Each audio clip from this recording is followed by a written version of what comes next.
Wir fangen an, unsere Pferde und uns zu verbessern. Wer hat sich, wie das erste Mal mit einem längeren Seil mit dem Pferd was gemacht hat, sich halb erstessen damit? Okay. Dann geht man zu noch einem längeren Seil und es wird noch schlimmer, noch schlimmer. Aber die kürzeren werden dann plötzlich, dann ist das gar nicht so, das 7 Meter Seil ist gar nicht mehr so schlimm. Ja? Ja? Also, ihr seht, die Damen haben alles ein 3,7 Meter Seil dran, ein 7 Meter Seil, noch ein 7 Meter, noch ein 7 Meter Seil. Die 14 Meter Seile braucht man dann nicht auspacken, weil das wird ein bisschen zu eng wahrscheinlich da. Dafür, aber wir wollen euch auf verschiedenen Levels zeigen, sozusagen, was wir Schritt für Schritt mit den Pferden machen können, wie wir sie weiterentwickeln. Wir lernen sie am Boden kennen und wir spielen jetzt mit Netz und doppelten Boden sozusagen, mit Sicherheitsnetz. Das ist das, was online sein soll. Also am Seil. Da schauen wir, dass wir nach einem Gefühl suchen mit unserem Pferd. Okay? Das heißt, wenn die Isa zum Beispiel ihr Pferd bittet, dass es mehr vorwärts geht, wird sie am Seil vorher nach vorne ziehen ein bisschen. Und das Pferd folgt schon, dann brauche ich gar nichts mit dem Stecken machen. Okay? Schon allein dieses Porcupine Game, wie wir das nennen, nach vorne, dieses Schleichen auf stetigen Druck nach vorne, zeigt, dass das Pferd geht. Okay? Schaut mal, alle Damen, die Herren jetzt mal nicht. Oh, warte mal, da fehlt ja noch einer. Moment, da müsst ihr mal, können Sie noch ein bisschen Platz machen, weil der muss noch mal kommen eigentlich. Schauen wir mal. Martin? Da muss irgendwas passiert sein, dass der noch da ist. Martin, schauen wir mal, ob der Martin hereinkommen kann mit seinem Pferd. Hat er sich versteckt? Ja, hol ihn bitte doch. Da muss irgendwas sein. Also der wird hoffentlich gleich eintreffen. Der hat Angst vor so vielen Leuten, habe ich gehört. Nein, der kommt gerade über seine Schüchternheit hinweg, habt ihr vorher gemerkt. Okay. Schauen wir mal, dann inzwischen die Damen, können Sie irgendeine Art von Porcupine Game spielen. Können Sie eure Pferde auch stetig herumbewegen. Weil wer möchte gern beim Reiten den Schenkel anlegen und das Pferd geht weg? Wer möchte gern das Pferd rumverschieben können mit seinem Schenkel? Ja? Mit seinem Zügel? Ja? Okay.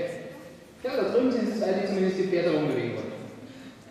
Also wenn wir unser Pferd vom Schenkel weichen lassen wollen, von Zügen weichen lassen wollen, auf stetigen Druck, dann sollte man das am besten am Boden schon mal schauen. Weil wenn ich das Pferd angreife und dann ein bisschen Druck drauf mache und das Pferd macht, ich lege mich voll dagegen, dann sollte ich vielleicht dann nicht oben reiten, oder? Bei mir macht das Sinn. Dies wird schon ein bisschen festgestellt, während das Programm herumtut. Das Ganze ist ziemlich simpel, aber nicht unbedingt einfach. Okay? Aber ihr seht, wenn ich langsam und richtig vorgehe, schlägt das schnell und falsch. Der Drehzieher lässt sich Zeit und bringt langsam, seht ihr, mit ganz wenig Druck schiebt sie das Pferd herum und dort, wo es reicht, sagt es gut, danke schön und streichelt das Pferd in den Stopp. Seht ihr? Bewegt die Hinterhand herum, die Vorhand herum. Schaut mal, ob ihr das alle machen könnt. Bewegt mal die Hinterhand von eurem Pferd und mit Porcupine gehen. So ist, wird man unser Bein beim Reiten hinten anlegen, um das Pferd ein bisschen darüber zu schieben. Wunderbar. Okay? In Level 1 mache ich das zum Beispiel vielleicht für die Petra mit so einem Stick, weil da weiß ich ja vielleicht noch gar nicht, wie reagiert mein Pferd, wenn ich das hinten berühre. Ja? In Level 2, Isa, schauen wir mal, genau, schieb mal die Vorhand da so herum. Dann wird es vielleicht noch nicht ganz so super schnell gehen, aber ich brauche noch ein bisschen Phase 2, muss ein bisschen mehr auf die Haut oder auf den Muskel ein bisschen drücken hier und da. In Level 3, schauen wir mal Basic. Schieb du mal die Vorhand. Sollte ich eigentlich nur mal so ein bisschen da die Haut berühren. Und die Patricia verschiebt auch nochmal das Pferd und schaut, sind ein bisschen Level 3, 4. Das ist dann mehr so eine graduelle Stufe, ne? Wo es dann wirklich nur mit das Fell ist. Weil wer hat schon mal gesehen, dass ein Pferd von einer Fliege herum bewegt worden ist? Die Fliege landet und das Pferd macht was? Dieses kleine bisschen schütteln. Wenn die Pferde also das spüren können, warum sollte man dann so viel mehr Druck machen müssen, damit man das Pferd ein bisschen simpler herumbewegen kann? Okay? Also ihr seht, da kriegt sie noch ein bisschen Druck. Das Pferd weicht. Und dort, wo es geht, fein. Nachdem ihr jetzt alle die Vorderhand und die Hinterhand verschoben habt, ihr seht schon, die Mädels denken weiter, dann ist ja eine logische Folge, dann schaue ich, was ist, wenn ich jetzt das Ganze getrennt haben kann, nur die Hinterhand, nur die Vorhand, kann ich jetzt beides zusammen haben. und kriege seitwärts.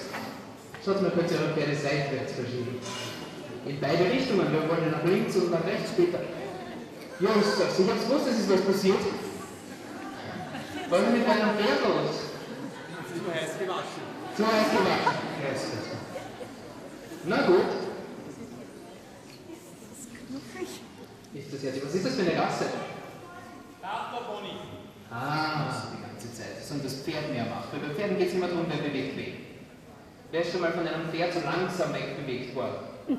So, wo das Pferd da daneben steht und so macht so. Und dann so langsam rüber schubst. Okay? Wer bewegt wen?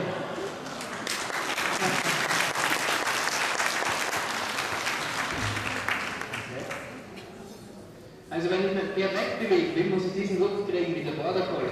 Ja? Und wenn ich freundlich sein will, muss ich den Labrador-Look drauf haben. Kein Pferd hat Angst vor Labrador. Siehst du, so alle diese Damen und Herren zirkeln ihre Pferde herum, ohne dass sie besonders viel machen müssen, wenn es mal zirkelt. Nur mal an die Damen vielleicht. Wer von euch hasst es, wenn ihr mal so nett seid und ausnahmsweise mal den Frühjahrsputz macht und nicht mal den Burschen ein bisschen motiviert und sagt, mach du, sondern sagt, ich mach das euer allein. Und er steht dann hinter euch und sagt, Fenster putzen, putz das Fenster, putz, putz, putz, putz, komm, putz das Fenster, putz, putz, putz, putz, putz, putz, putz. Würde euch ärgern, oder? Wir Männer hassen das ja beim Autofahren, oder? Wenn uns ständig wer sagt, links, rechts, nein, du musst das abbiegen, wie ist ja, du musst das abbiegen. Und genau das Gleiche machen viele Leute, aber wenn sie das Pferd auf den Zirkel rausschicken. Und wir wollen euch anfangen, Dinge zu machen, nicht nur zu zirkeln. Ja? Kann ich so und so ein paar Pylonen. Schauen wir mal, ob wir da einen achtmaligen Schritt hinkriegen. Jetzt, gut. Was ihr dabei seht, ist Drive. Sie drive das Pferd weg, pusht es weg. Und draw, geht es rückwärts und dann holt sie das Pferd zu sich her. Wem ist das aufgefallen, dass wenn der Koppel davonläuft vom Pferd, dass das Pferd immer hinterher geht? Oder dass Leute, die Angst haben und irgendwie so mit dir mitgehen zum Pferd, dann immer so wegweichen, dass das Pferd immer näher rückt. Das ist, weil Pferde sagen, das bewegt sich weg, dann kann ja ich hinterher. Das ist draw, den wir kriegen. Das sucht zu dir. Das geht weg, geht da weg, geht dort weg, geht da weg, geht dort weg. Wenn ich zu viel Drive habe und zu wenig Draw habe, das ist mein Gott. Aber seht, das kann sich schon ausbauen und kann sich schon im Schritt mit dem Cisco machen. Gut, holen wir wieder zu dir, mit Pylone. Wie belohnt man ein Pferd? Ich nehme ein Herz in die Hände.